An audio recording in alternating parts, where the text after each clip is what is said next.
real quick. We can always have an idea of what our goal looks like for how many homes we want to sell, but in order to reverse engineer that, I can't predict how many people are going to buy, but what I can predict is how many times I pick up the phone leads to how many conversations, leads to how many appointments, leads to how many contracts, leads to how many closings. So in our office, 152 dials, that doesn't mean 152 people pick up the phone, but 152 dials leads to one closing. So if you pick up the phone 152 times, you are guaranteed, by the numbers that we've tracked on our folks, that's about the average for our team. Some a little bit more, some a little bit less, but 152 for our team is the magic number. Wow, that's really cool. And is that concentrated on calling Sphere, calling current leads that are in the system through boomtownzillow.com, and then also everything funnels through Boomtown, all of our Zillow, all of our Realtor.com, the Google pay-per-click. We have our folks put in their personal Sphere in there because all the drip campaigns are set up to be able to help generate.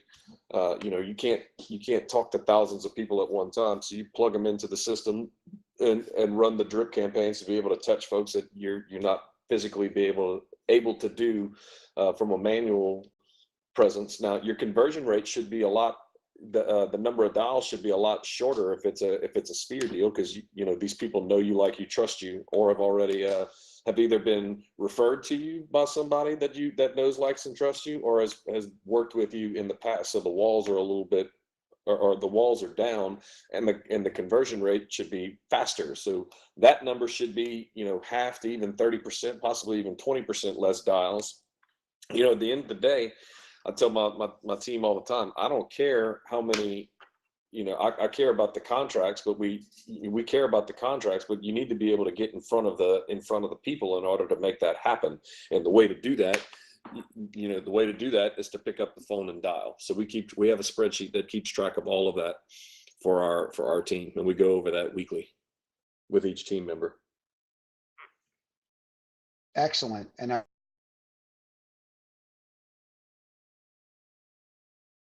are you doing that, or? Myself and my wife, we rotate one-on-ones. They're with her one week, and then with myself the other week. Awesome. Is Wendy back online? She texted me that she got booted out, and I'm still trying to get in. I'm here, bud.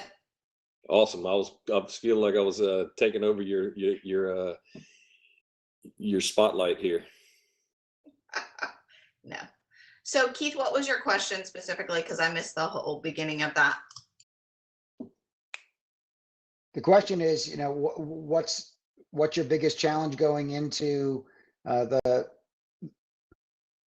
because we're at August 16th here, and the final quarter results come from third quarter efforts, and so biggest challenge is going into that final quarter push.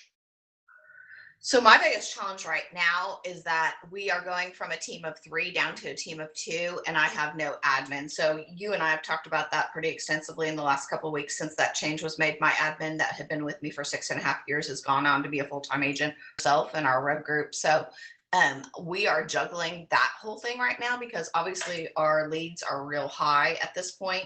So we're making some adjustments and then gonna probably add a new admin at some point. But for me, that's been the biggest challenge, is basically getting all that covered.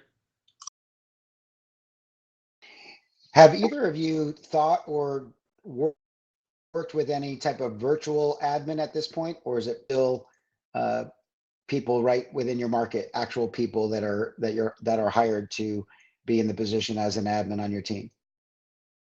Robbie, why don't you go ahead and start, and then I'll go into that.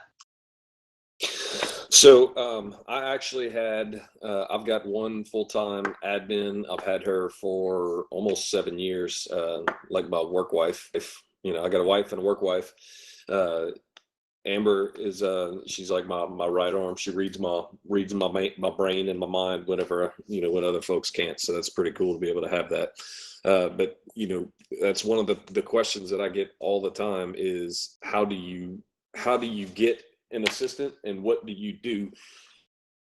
And the best advice I can give you is make a list of things that that you don't like to do, and where can you take yourself out of those little boxes to be able to duplicate yourself. So, for me, if it had anything to do with paperwork, I didn't want any part of it. I'm a high D, which on the disc profile are huge type A.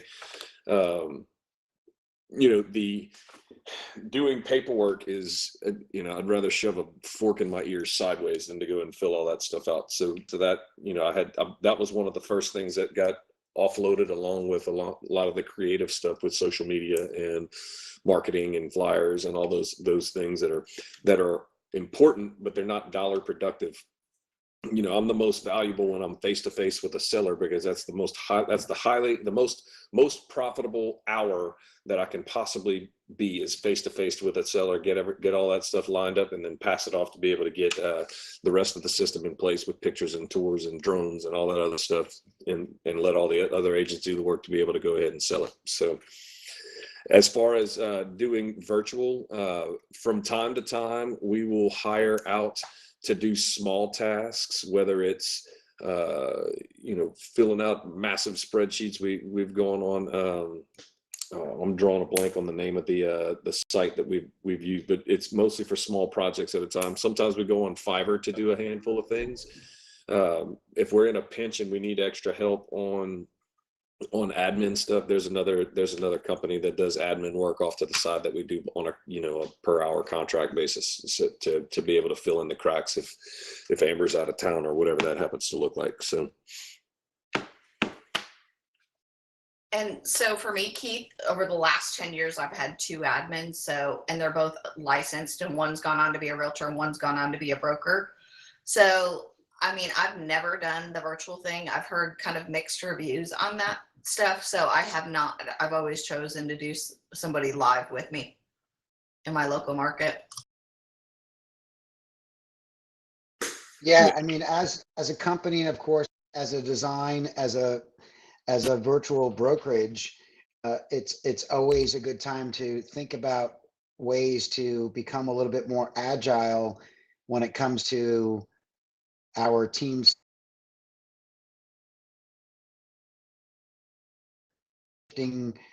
challenges within our technology or personnel.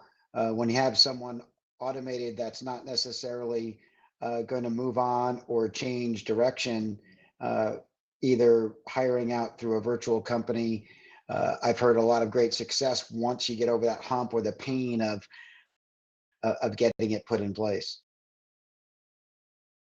Yeah, and it's been recommended to me recently by some of our other agents that I hire one that's already kind of been vetted, that a bunch of other people are using. So I may go that route, but I'm trying to kind of iron things out and make sure that my new structure is set up correctly.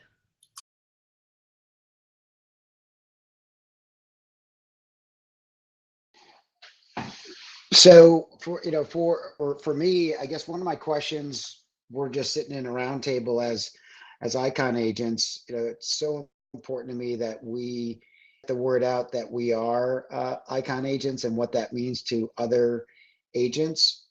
Are you utilizing any type of whether it's a signature or branding when you're communicating with agents you're doing transactions with that are not with EXP? I have it on my signature line from all of our emails. What about you, Robbie? I haven't, honestly, and it could run into that detail spot. I probably just hadn't had it. I honestly just hadn't even thought about it to put it on there. Yeah, it came to my attention to do so 6 months ago, and so with that in mind, I do communicate that often, and in fact, I use it as a segue, or I ask agents, or sometimes I'll even get a comment or something from another agent from a different company about being labeled quote unquote an icon with the logo, and then it helps draw up that conversation about the honor that we're and the position and the whole draw for me to come to EXP to begin with was the Icon program, that it got me to a point where I was 100% rewarded back overall for driving revenue dollars to the company. Absolutely. I'm making notes in my on my little handy dandy pad right here to go add it to my signature line as we speak. So Yeah. Well, that, you know, learning and as I'm that's the, sitting up here. So well, that's the point of an ICONversation, is for Icon agents to talk about things together that are helping them with their business, and tricks of the trade, so to speak. And as we share those ideas with each other, the rest of our audience gets to witness this and take notes, and not feel like they're being taught anything. They're just a fly on the wall, you know, or cat, you know, in the right seat to listen in on our conversation. right on.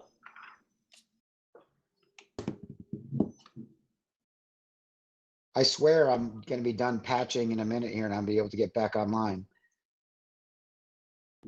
Are you doing well, man? I didn't realize you were. I thought you were able to snap back in. I'll try to break dance in front of you once I get there. Let's see. Whitney asked, where did I find the virtual assistant? Fiverr, FIVERR.com.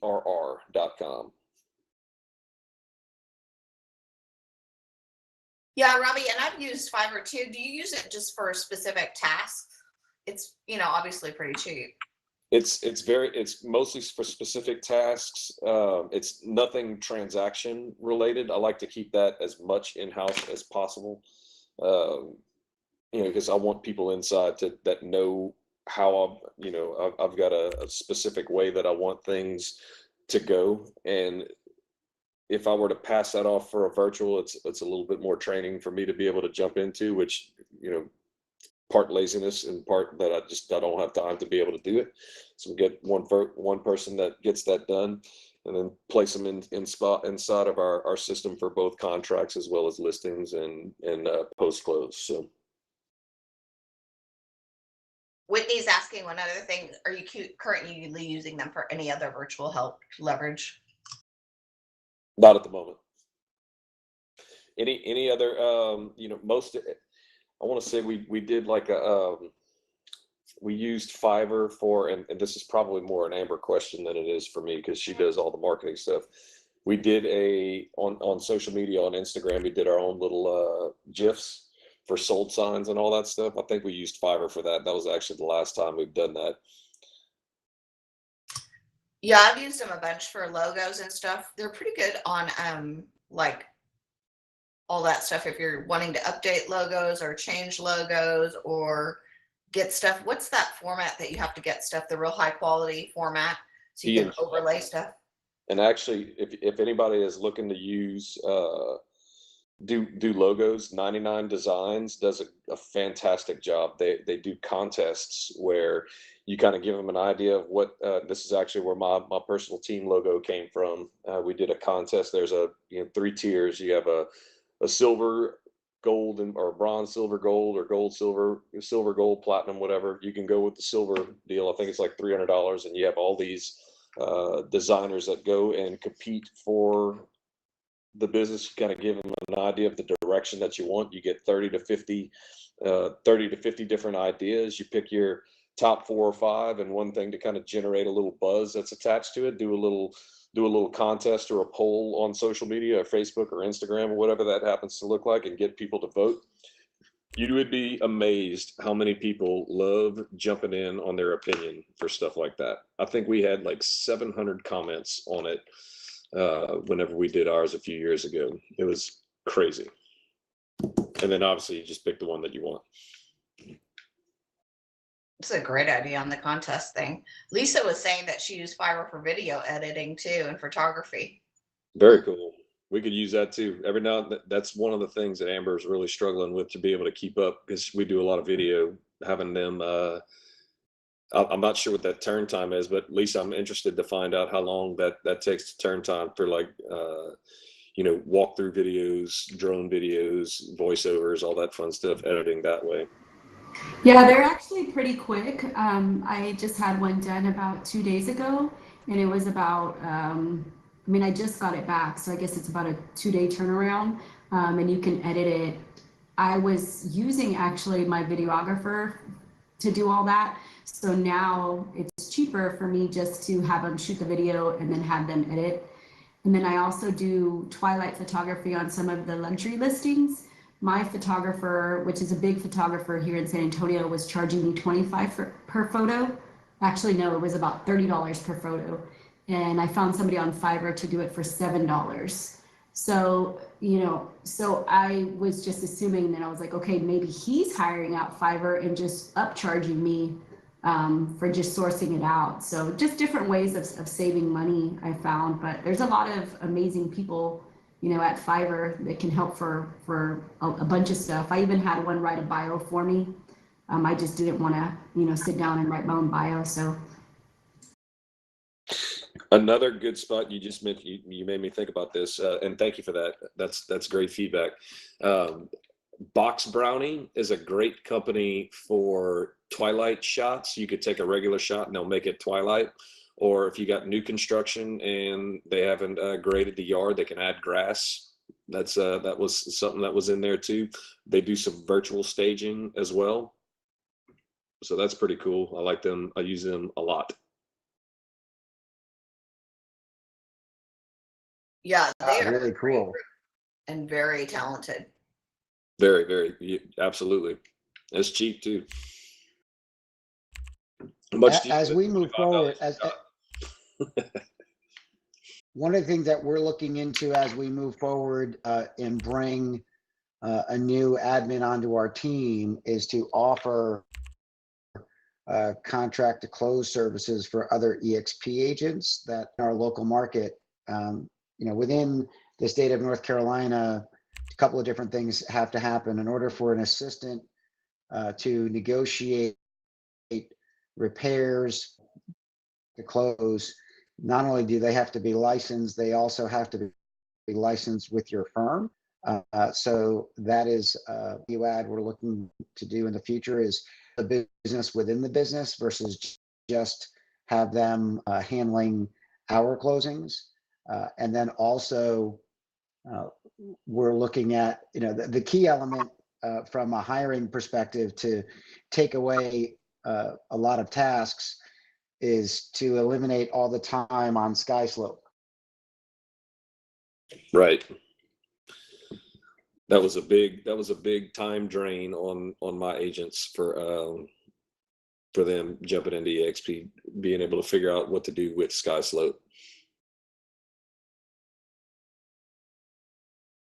Yeah, there's a learning curve to it for sure. Oh, one other thing, when we're talking about admin, this is something that that we've been doing and we're in the process of doing is, when Amber takes off to go on vacation, we've made a manual of, what to do and also how to do it. Step by step, idiot proof it down to first grade level. Click here, then click here on this site, then do this, then do this, then do this. So anybody can just pick up the manual or go online and be able to figure out what to do. And that's we're refining that. We noticed when we've had some admins switch out that some of the stuff wasn't quite as easy to be able to find. So dumb it down to the easiest level possible. It's super painful to get started, but man, it is a huge relief if you ever need to jump in when somebody's out of town or just not available. Yes, and by the way, I finally got on stage. I have unpatched myself. I actually used a different computer altogether, and I am finally here. So sometimes we have to be innovative in order to get here. So so glad to be virtually here as well. And no longer calling in and acting like Oz behind the curtain. So thanks for everyone that's out here in the audience. And oh, someone's got a cool switch to cowboy hat soon. Like that. So and this just helps because now I'm no longer staring at my phone. I can move around and feel a little bit more free to ask some fun questions. Uh, what is, yeah, now, do either of you have a coach? Yes,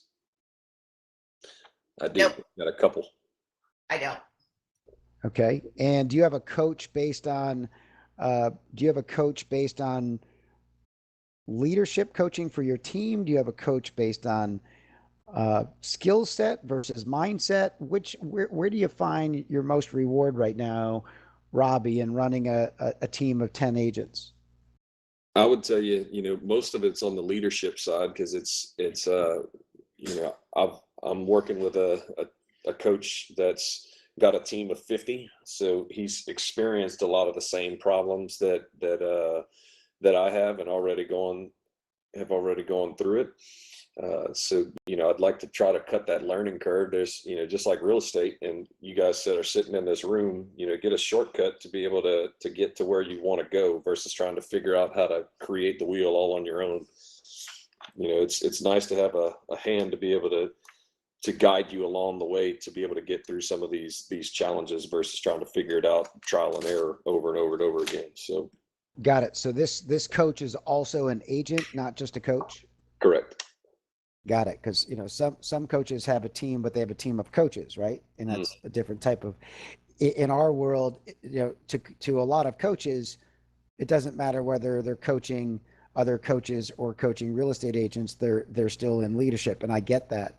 However, the value add is when someone is walking the walk and talking the talk, right? Absolutely. They got to walk the talk. And so, do you meet with your coach by phone or in person? By phone. Yep. And is that once? One of them is once a week. My old coach actually is coach the XP over here. We chat probably once a quarter about other random stuff, whether it's building my downline or working other high level team stuff too.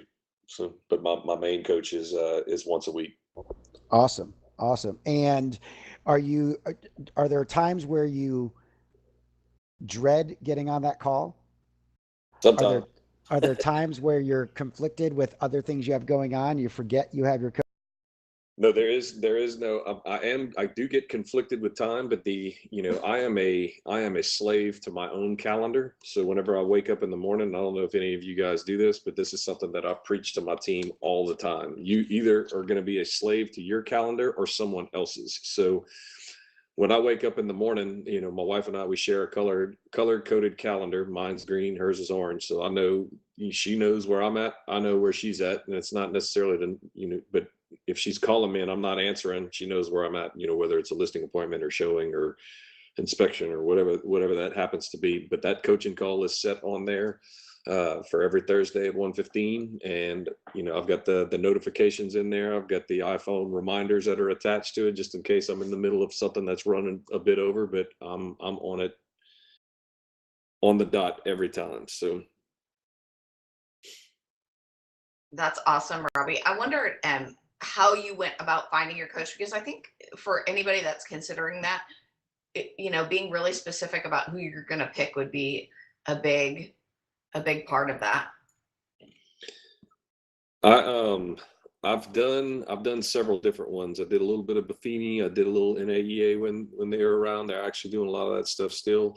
I've listened to a lot of Tom Ferry. I mean, the internet's amazing with all the data out there and podcasts out there. So listening to who's out there and who you feel like is going to be a good match. John Cheplack's another one that's really good. There's a lot of stuff out there, and kind of figuring out where you are and where to go from that spot, because some of them are going to cater more to teams, some of them are going to cater more as an individual, and really just the answer is it depends. So it just depends on where you are and where you're wanting to go, because there's more than one way to be successful in this business, and success looks a lot different to a lot of different people. Some people want to have a big team, some people want to just be an individual agent that sells 30 to 40 houses and can out earn their spouse as bragging rights. It really just depends. So Yeah, and I imagine that could change over time too, where you might need to adjust and change coaches from time to time. absolutely. He's back. Well, here, I finally my other computer logged me in, so now I'm like Chris Angel, mind freak. I'm showing up in the audience all over the place. It's awesome. I'm gonna have to learn how to take this act on the road. So when we talk about, you know, business planning, staying focused, managing all of these things, you know, we could talk about how we live a balanced life and a lot of other things there. One of the things that I'm curious about is geography. Is you know, how spread out is your business, your personal business, not your team business, but your personal business, because all of us are in production.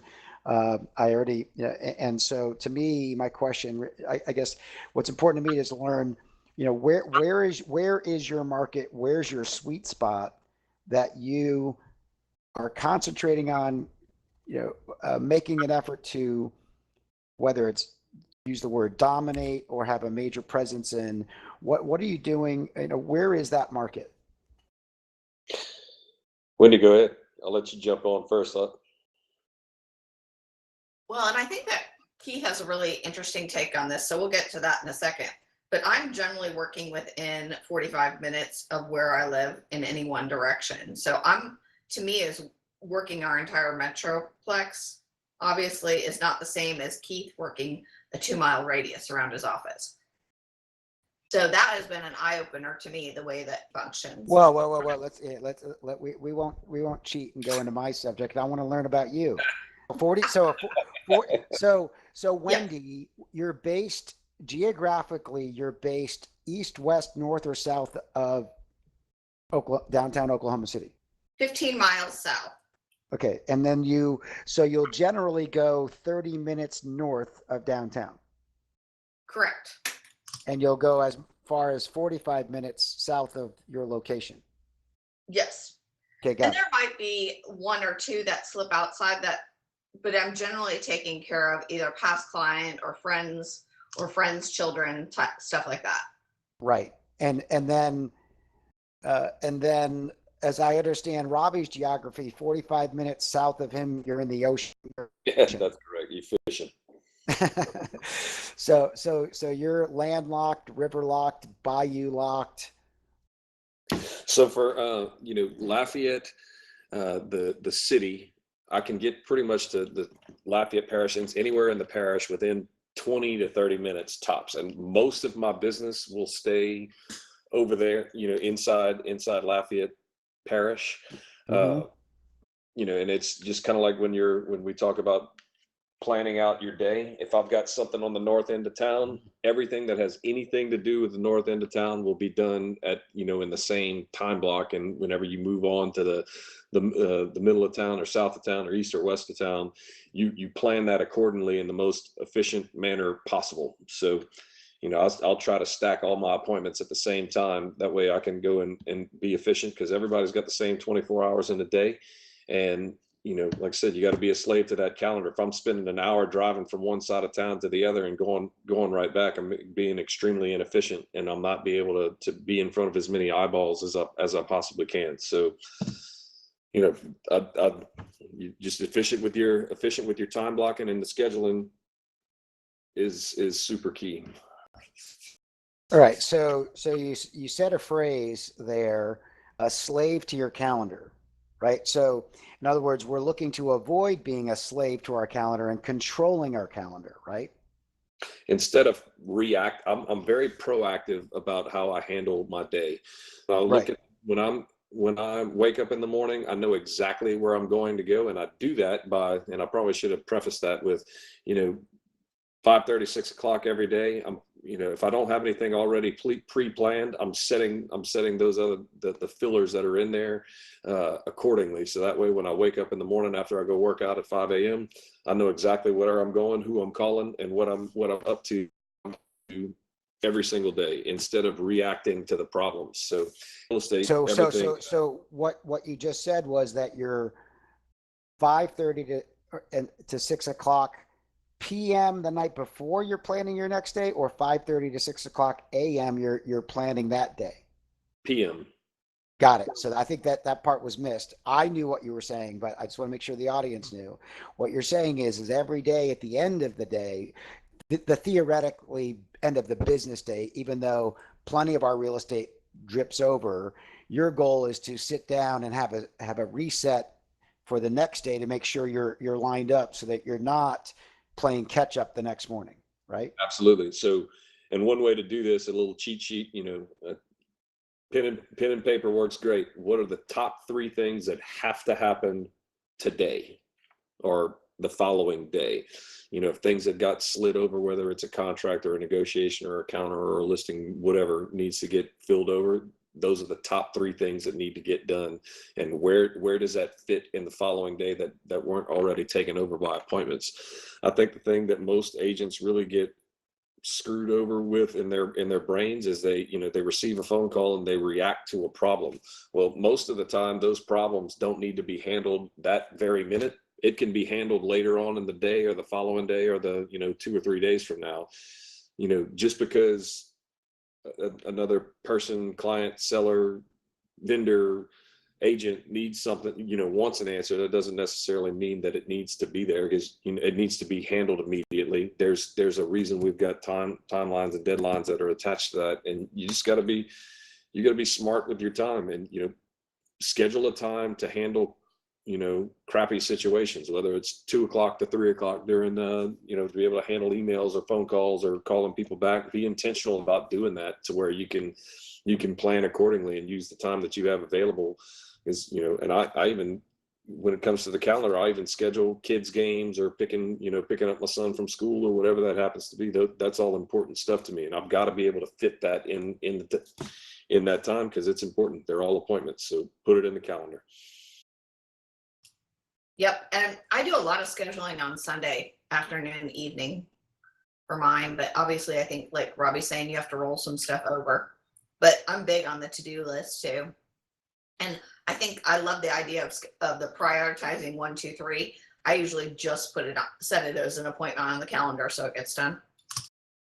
I've got one other thing too. If anybody wants a hack to not work weekends, anybody interested in that? The conversation that I tell people that I'm working with, I say, listen, my weekends fill up fast. I need to know by Tuesday or Wednesday if I'm going to be working. And by doing that, I'll know ahead of time so I can plan that, whether it's with my wife or with my family. Most of the time, nobody tells me about Tuesday or Wednesday, and I got my weekends free. So. Yeah, that's the way that everything on any conversation I have with anybody, I describe it as an appointment. They don't care that I'm out to dinner with my wife. They don't care that I'm at a ball game with my kid. In the end, they don't. I mean, some do, and they, quote unquote, they don't want to bother us. But at the same time, real estate, and when someone is involved in a real estate transaction, or have their mindset on getting information about real estate, they don't know any time frames. They don't know boundaries, not anymore. And in today's market with instant access to information, they expect us to be available for interpretation of that information very quickly. And that's extremely important for us to continue to respond to at a high level regardless. And that's where we're really letting technology work for us, yet at the same time how we communicate with our clients to set expectations. If you respond to an email at 11 o'clock at night, guess what's happening? Then you're starting a behavior pattern that your client will wait till 11 o'clock at night to email you things, versus wait until the morning or turn their brain off at a reasonable hour. So it happens like that.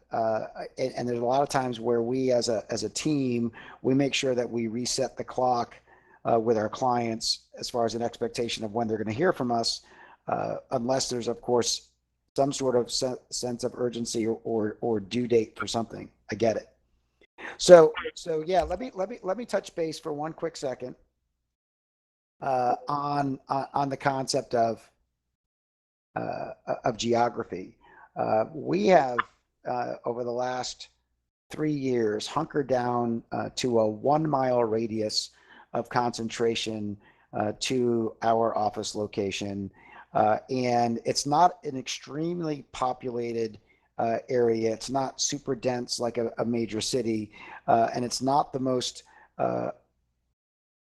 lucrative price point wise throughout that 1 mile radius.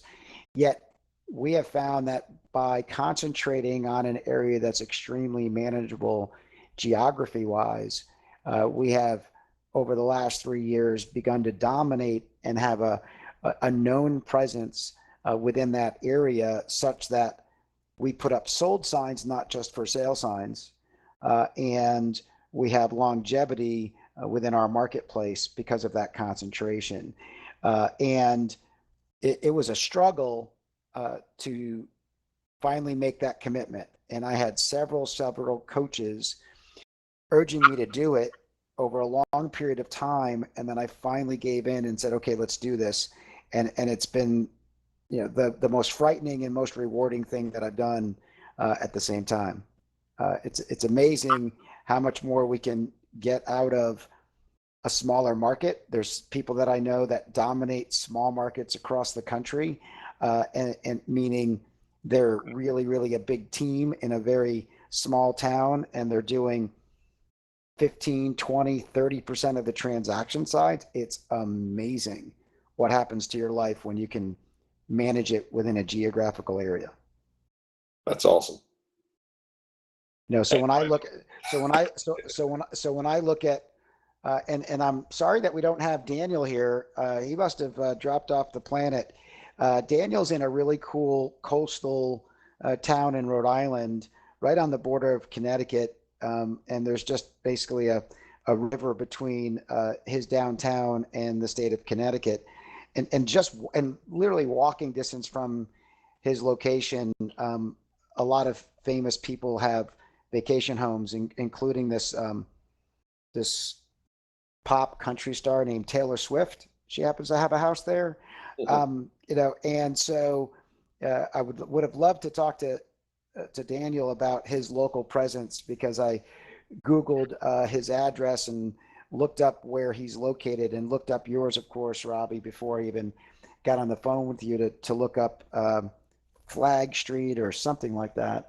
But the cool thing is that when you think about putting signs up, taking signs down, managing your inventory, there's so much reward to having business close to where you spend most of your time. It's amazing. It's amazing. What type of things? And let me ask you guys a question on top of all of this. First of all, yeah, from a calendar and a schedule perspective, I'm so excited for school to start, because it puts me in a different pattern than the disruption all summer. I don't know about you, Wendy or Robbie, but I know all three of us have kids that are in school, and the school year certainly helps me a whole lot more than the summer does. Do you have any thoughts on that? Amen. And the kids need structure for them, because they kind of live in their own universe, and everything's an emergency, and even when in the middle of work. So I'm thankful to have them over there on their own schedule getting things done. It's definitely helped me out a lot. Yeah, I found that parenting, now with 10, 13, and 16-year-olds, none of them have ever known their dad not to do anything else but sell real estate. Yet I have never been more affected by summer than this summer. Just their mentality around my mentality during the school year, when you've got a couple of them staying up late doing homework side by side while you're working on real estate, is extremely rewarding in so many ways. And then in the summer, when they don't have anything to do, I miss my work partners. That's cool. It's true. So what are the and I'm trying to remember one of my, I'm trying to glean a couple of extra questions from what we've talked about. Here, Uh, I'll address your last question too, because mine are older and I haven't been as affected other than like them having functions around my house too.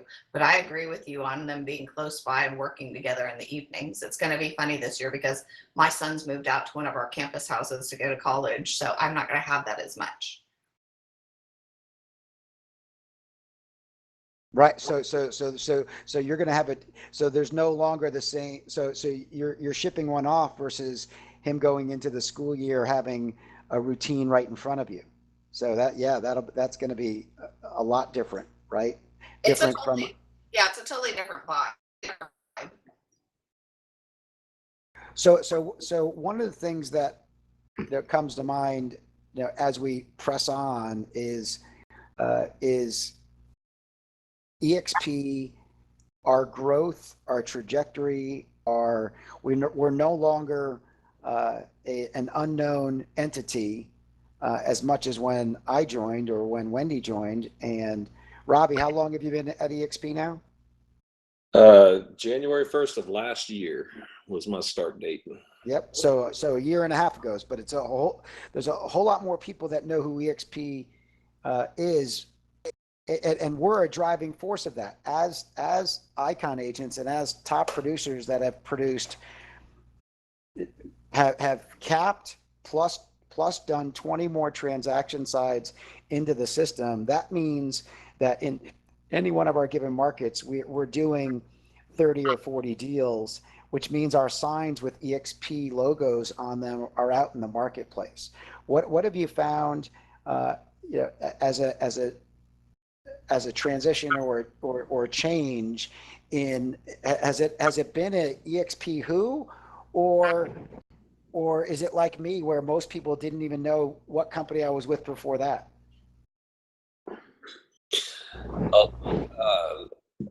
EXP's been around my area for about 5 years. So the company was only about 300 agents whenever it made its way over into the Lafayette, Louisiana area. So it's been around for a little bit. We've got a little over 100 agents now in the Lafayette area. So it's good to see them grow. And they actually thought it was at the time, the old broker Ricky Tucker, they thought he owned the whole thing, which was pretty funny. We instead of being a national company, so it's been a little bit, mine's a little bit different than what yours possibly was, but it's nice to see the presence and the growth with all the massive rock stars that are coming from across the country, from California all the way to the East Coast. Jumping in is bringing a lot more awareness from the agent side and from the public side. Awesome. And I think when we joined, it was somewhere around like 1,500 agents or something. So for ours, it's gotten a lot more recognition. I think the customers and public facing stuff has changed a little bit as far as recognition goes. They see our signs a lot more, and that's, helpful. But at the same time, also they've watched it kind of grow with us. Oh, absolutely. Absolutely. So what are things that you're looking forward to coming down the pike here at EXP? Just announced this week that affiliate services platform is going to be growing now that we have a 21,000 agent count, and there's a lot of companies that are lined up to try to do business with us that in the past Glenn Sanford couldn't get their attention because the company wasn't at this type of level of growth. What do you think are some of the add-ons and dare I say bolt-on or affiliate services that are exciting to you? I'll go. I think the Show Me Now thing that was purchased and is part of our platform rolling out across the country and world is going to be really interesting, just because we got to pilot test that here and I got to see a snap of what that was going to look like. And I think it's going to be awesome. And I'm really anxious for it to come back and be released to everybody. And I think you and I obviously have had some conversations about, we start seeing all these national companies jumping in on iBuyers and how that is going to affect us in the marketplace. It's coming. We're not stopping it. So how that all plays out and fits into our technology is going to be a great thing to figure it out. Show Me Now is going to be really cool, man. I'm excited to see that come in. And actually, Wendy, we don't have the iBuyers yet. I mean, we have a bunch of big investors that are fairly local, but I know it's coming. And just masterminding with some of the big agents around town, just being able to adapt and adjust and know what the platform is, so you can sell for or against whatever that happens to look like for your for your sellers that are out there, because it's not necessarily as great of a deal as they're making it out to be. And it's our job to be able to show them what that looks like and how much more we can net by going through the traditional real estate method, the traditional commission method. So Well, sure. I mean, it's not like any of our markets we haven't had We Buy Ugly Houses franchises in place for the last decade, or two, or, and we also have large real estate investment groups and wholesalers and everything else in our markets. Am I right, Robbie? Right? correct.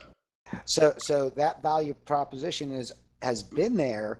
It just hasn't been as pivotal as it is today with the giant, massive tech investment and market presence, and to the point where local news stations are covering it at a higher level in my market.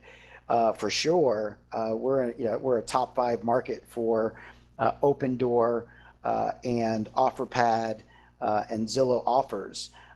Just to give you a breakdown on one interesting statistic, and I'll pull another one up at this time to kind of give some relevance for those that are in the audience that are talking about OfferPad, or talking about either the OfferPad affiliation with KW or the Redfin affiliation with Open Door. These major announcements and affiliations, one way or the other, are going to affect how real estate agents are perceived in the marketplace. And so one thing that just got launched in our local market is Open Door, Buy with Open Door. And so now there's agents that are affiliated, they're dual affiliated both with Open Door and another firm, and they are now taking their buyer leads and converting them into buyers. That's a big step.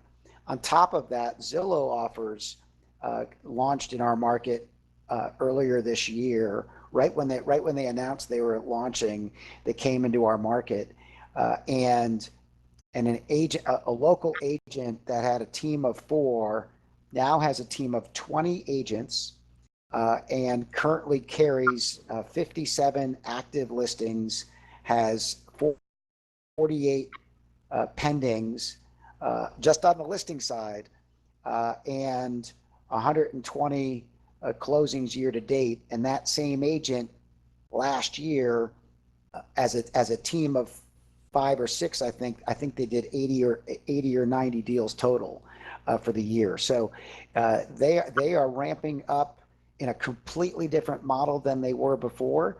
Our local market here for Open Door, we are experiencing in 3 separate counties an average of Open Door owning 120 units per county at any given time. Owning.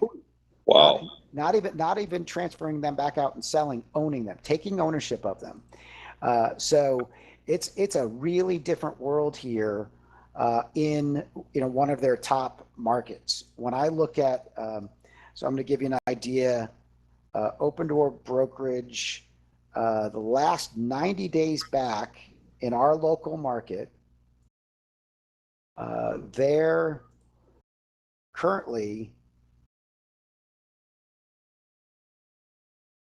live MLS at 170 active listings, 111 under contract, and 314 sold in the last 90 days. Man. So they're selling 100 units a month in our local market. And they weren't part of our market 2.5 years ago. It's staggering where they are today. It's staggering. We all need to know it's coming down the And pipe. so having the ability to have this conversation, and stay tuned to learn more about the programs that we're working on behind the scenes here at EXP within the same platform, within the same marketplace.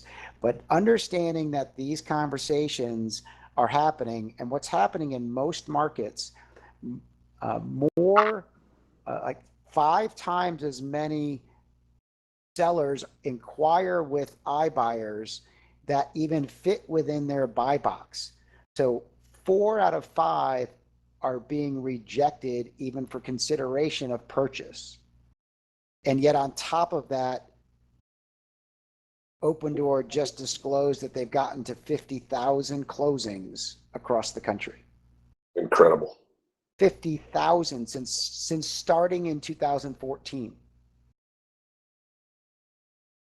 That's mind-boggling. Yeah, those are some crazy numbers, Keith. So they have found a way to find a niche, to answer a call to the demand of consumers out there that are looking for an easy way out with certainty.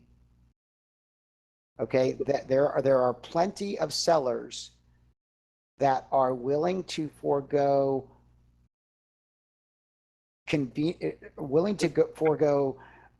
the effort, and expense to gain a little bit more profit for convenience and certainty today. Yeah, and perceived hassle. For sure. And so what they're looking at is they're looking for a result, right? They're looking for a result.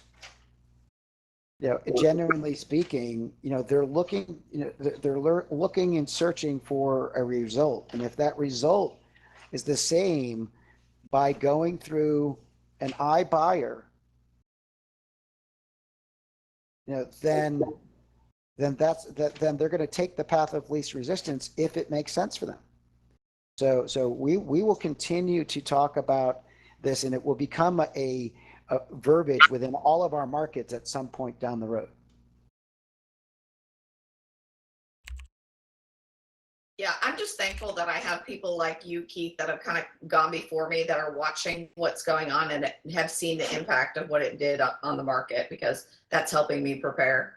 Oh yeah. So it's funny, there's a side chat here between Susan and Kathy about what does EXP stand for, and I'll kind of explain that in the quick version.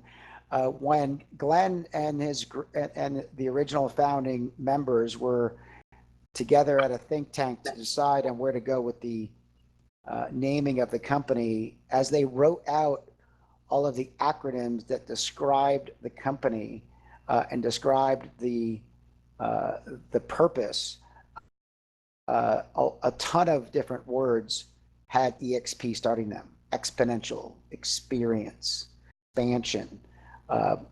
So they just shortened it to EXP and made it stand for nothing, but it stands for everything. It's much like people wonder how Amazon became named Amazon when they were originally an online bookstore. Why was the word Amazon picked?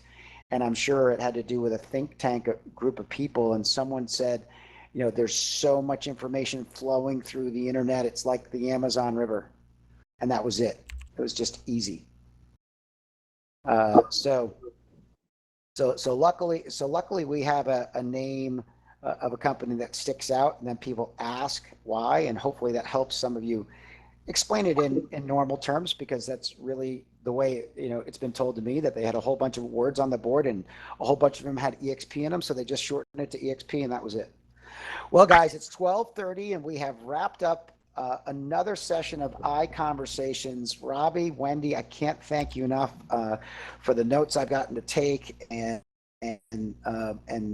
the idea sharing and the ahas that we've brought to the table today for this group. Really appreciate, we had over 150 to start and we still have about 88 people in here. So that means we've kept a number of people's attention and we really, really appreciate it.